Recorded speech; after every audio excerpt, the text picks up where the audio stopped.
Pemirsa, terima kasih Anda masih bersama kami di Laporan 8 Pagi Garuda TV. Partai Demokrat Amerika Serikat dalam konvensi nasional di Chicago, konvensi juga jadi penanda dimulainya pertarungan menuju Gedung Putih antara Kamala Harris melawan Capres Partai Republik Donald Trump. Dan untuk membahas lebih lanjut, kami sudah terhubung dengan Virginia Gunawan, jurnalis VOA langsung dari Gedung Putih di Washington DC. Selamat pagi waktu Indonesia, Virgi. Selamat petang waktu Amerika Serikat rekan-rekan. Baik, Virgi, kalau kita bicara soal untuk pidato hari ini dijadwalkan Kamala Harris ini akan berpidato untuk terakhir kalinya. Kalau boleh digambarkan kondisi di sana, apakah sudah ada bocoran isi pidato Kamala Harris di puncak konvensi dan bagaimana kondisi dan juga situasi di sana saat ini? Ya, dari informasi yang disampaikan atau yang diterima oleh tim VOA dari tim kampanye Kamala Harris ini menyampaikan bahwa nanti malam pidato yang akan disampaikan sekaligus juga menerima nominasi secara resmi dari Partai Demokrat sebagai calon presiden mereka ini. Kamala Harris akan menyampaikan 3 poin penting untuk warga Amerika Serikat untuk menggait suara mereka untuk memilih dia sebagai presiden di Gedung Putih nanti. Yang pertama terkait latar belakang dia sebagai seorang anak dari imigran yang juga ibunya itu adalah datang dari kelas pekerja. Lalu yang kedua adalah membandingkan visi dan platform serta kebijakan dia dibandingkan dengan calon presiden dari Partai Republik yaitu Donald Trump yang juga ia sebutkan di mana juga akan berfokus pada Project 2025. Ini adalah sebuah proyek yang menjadi salah satu sering disebut oleh Partai Republik sebagai platform yang akan dibawa, namun dari Donald Trump sendiri menyebut bahwa ia tidak tahu menahu terkait proyek ini. Dan yang terakhir terkait dengan patriotisme dari Kamala Harris sendiri, terutama untuk menjadi seorang presiden bagi seluruh warga Amerika Serikat. Tapi tidak cuma terkait dengan formalisasi atau penentuan pengukuhan dia menjadi seorang calon presiden dari Partai Demokrat, yang dinanti-nanti oleh para delegasi yang hadir di United Center di Chicago itu adalah penampilan-penampilan para selebritis yang memang dalam beberapa hari terakhir itu kita melihat banyak sekali selebriti ternama, pesohor dari Amerika Serikat yang muncul memberikan dukungannya kepada Kamala Harris. Malam ini dijadwalkan penyanyi pop Pink dan juga The Dixie akan tampil di atas panggung. Selain itu juga Eva Longoria dan Kerry Washington juga akan memberikan pidatonya. Dalam malam-malam sebelumnya ada beberapa pesohor lain seperti Oprah Winfrey yang juga hadir di atas panggung. Lalu juga mantan presiden dari Partai Demokrat seperti Bill Clinton dan Barack Obama serta istrinya Michelle Obama juga hadir di atas panggung memberikan dukungan kepada Kamala Harris. Memang konvensi ini akan terus berlanjut pada hingga larut malam sekitar pukul 12 waktu Washington DC. Namun itu tidak mengurangi antusiasme warga Amerika Serikat, terutama dalam sejarahnya konvensi partai atau puncak dari konvensi partai di mana seorang calon presiden bisa menyampaikan platform visi misi apa saja yang ingin mereka kampanyekan ketika mereka menjadi calon presiden dan bagaimana mereka punya strategi untuk bisa menang dan bisa masuk ke Gedung Putih untuk menjabat sebagai presiden Amerika Serikat. Rekan-rekan. Baik, Virginia, untuk pertanyaan selanjutnya. Setelah Harris menjadi capres yang diusung oleh Partai Demokrat, bagaimana sikap dari Biden sejauh ini? Bisa diulangi rekan-rekan? Ya, saya ulangi. Terkait dengan adanya pengusungan Harris setelah menjadi capres yang diusung oleh Partai Demokrat, bagaimana sejauh ini sikap dari Joe Biden?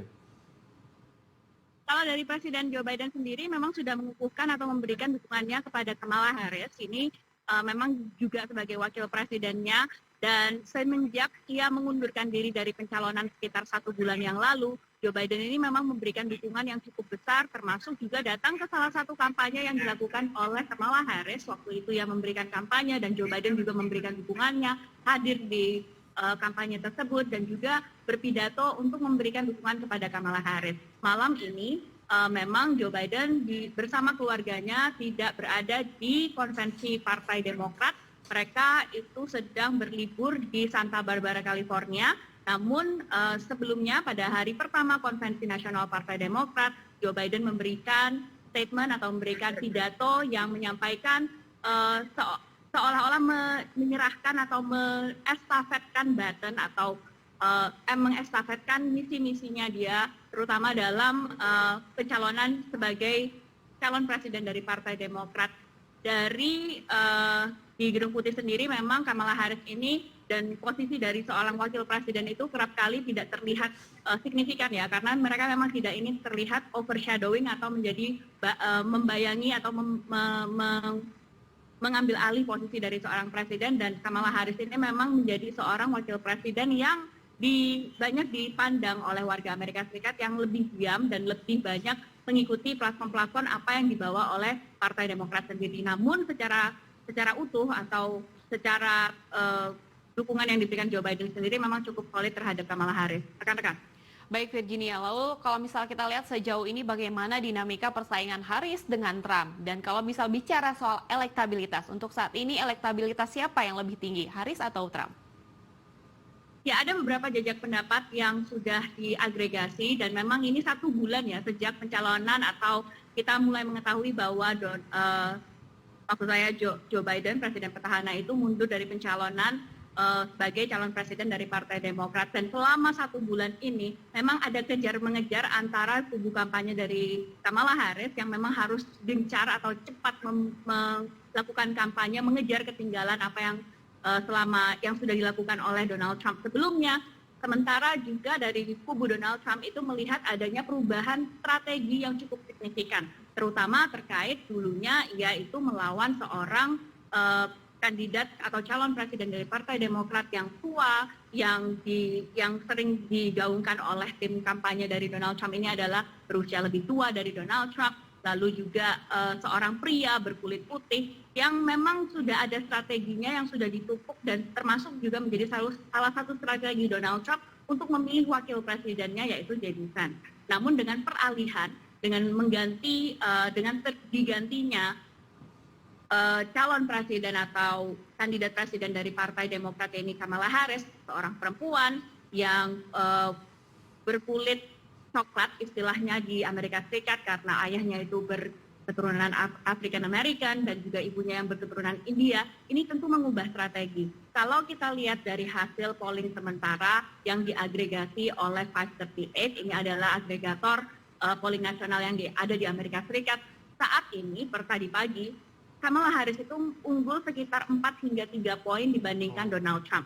Tapi yang perlu kita ingat di Amerika Serikat ini adalah sistem pemilunya ditentukan atau siapa yang nanti jadi presiden itu ditentukan lewat sistem electoral college. Jadi bukan berarti siapa yang mendapatkan suara populer dari warga Amerika Serikat lalu nanti akan mentransaksi atau jadi pemenang dan siapa yang akan menjadi presiden Amerika Serikat, karena adanya sistem electoral college itu yang harus ditentukan lewat setiap negara bagian. Nah, ini menjadi satu kunci yang cukup krusial yang perlu kita perhatikan juga, karena pada tahun 2016 lalu Hillary Clinton itu memenangkan suara populer Amerika Serikat, warga pemilihnya itu memenangkan suara populer, namun secara electoral college dari beberapa negara bagian justru Trump yang memenangkan suara lebih banyak dalam perhitungan electoral college tersebut. Rekan-rekan. Baik Virginia. Berkaitan dengan hal yang tadi sudah disampaikan, bagaimana kira-kira dukungan atau mungkin persepsi dari Joe Biden terkait untuk menguatkan pencalonan Kamala Harris dan Tim Walz ini? Ya, kalau dari Joe Biden sendiri saat ini kita lihat dari beberapa pidato yang telah disampaikan oleh Joe Biden sendiri ya. Dia juga menyatakan bahwa ia ingin berfokus untuk menyelesaikan masa jabatannya sebagai presiden di Amerika Serikat. Kalau dukungan yang diberikan sejauh ini termasuk salah satunya muncul dalam kampanyenya tersebut, lalu juga pada hari pertama itu yang disampaikan oleh Joe Biden itu tidak melulu tentang pencapaian apa yang sudah disampaikan. Ini mentranslasikan atau menunjukkan bahwa memang ada dukungan yang cukup solid dari dalam Partai Demokrat sendiri, terutama untuk memenangkan Kamala Harris dan berusaha untuk lebih bersatu untuk bisa memenangkan Kamala Harris sebagai Presiden Amerika Serikat dari Partai Demokrat. Tapi yang perlu kita ingat juga bahwa di dalam Partai Demokrat ini kan spektrumnya banyak ya. Ada kelompok progresif, ada kelompok yang lebih moderat, dan memang ada beberapa isu yang jadi terpolarisasi di dalam partai tersebut sendiri. Contoh terutama adalah isu di Timur Tengah, isu terkait Israel dan Hamas. Itu menjadi salah satu isu yang paling banyak diperdebatkan di dalam Partai Demokrat. Tapi kalau kita lihat selama konvensi yang berlangsung 4 hari ini, mereka semua Partai Demokrat ini terlihat cukup solid untuk menyatakan satu suara bahwa mereka mendukung Kamala Harris dan lebih banyak menunjukkan atau lebih banyak menyinggung isu-isu domestik Amerika Serikat yang memang itu menjadi isu yang paling mengena bagi pemilih Amerika Serikat saat ini, termasuk terkait ekonomi Amerika Serikat, lapangan kerja, harga inflasi, harga barang dan inflasi, termasuk juga isu imigrasi yang sering jadi pertimbangan bagi warga Amerika Serikat untuk memilih siapa yang akan menjadi presiden mereka. Nah, yang harus diperhatikan di sini adalah para pemilih yang belum menentukan pilihan mereka. Ini adalah persaingan yang cukup ketat di mana keduanya harus menentukan siapa demografis apa saja yang masih belum teraih oleh lawannya masing-masing dan isu-isu apa saja yang bisa meraih para pemilih yang belum menentukan pilihan mereka tersebut. Rekan-rekan. Baik Virginia, untuk pertanyaan yang terakhir, jika misalkan Anda lihat dari kontestasi yang sedang berlangsung di sana, bagaimana tanggapan dari Partai Demokrat terkait dengan dinamika Pilpres yang berubah setelah Joe Biden mengundurkan diri dari kontestasi tersebut? Ya tentunya perubahan dari dalam internal Partai Demokrat itu sangat terasa, terutama juga terasa di saat konvensi berlangsung adalah adanya harapan baru. Ini tercerminkan dari pertama ketika kemarin Presiden Barack Obama, mantan Presiden Barack Obama pada hari Selasa itu menyampaikan pidato mereka dan juga Michelle Obama juga menyampaikan pidatonya menyatakan bahwa ini adalah sebuah hope, harapan yang ingin digaungkan oleh Partai Demokrat bahwa sebelumnya kandidat mereka itu memang seseorang yang sudah berkecimpung di dalam politik Amerika Serikat selama sepanjang hidupnya yang disebut oleh Joe Biden sendiri bahwa ia terpilih sebagai anggota Kongres Amerika Serikat itu pada umur 20-an dan sekarang ia sudah hampir dia berusia 80-an dan selama karir politiknya itu memang terlihat dinamika perubahan tersebut. Nah, dengan perubahan kandidat calon partai presiden dari Partai Demokrat ini, seorang Kamala Harris yang berusia 59 tahun, itu memberikan sebuah angin segar kepada Partai Demokrat sendiri bahwa ada regenerasi dalam internal partai tersebut. Walaupun memang ada perpecahan seperti yang saya sebutkan tadi, ada polarisasi terkait beberapa isu, termasuk dalam faksi progresif dan faksi moderatnya tersebut. Namun untuk memenangkan atau untuk dalam upaya untuk memenangkan Kamala Harris sebagai Presiden Amerika Serikat, Partai Demokrat kali ini cukup solid untuk mengusungnya dan memberikan sebuah semangat baru bagi Partai Demokrat untuk bisa terus maju dan terutama juga memajukan cabang dari legislatif Amerika Serikat yaitu pemilihan DPR dan Senat untuk Amerika Serikat ke depannya. Rekan-rekan. Baik, terima kasih Virginia atas laporan langsung dari Amerika Serikat. Selamat kembali bertugas.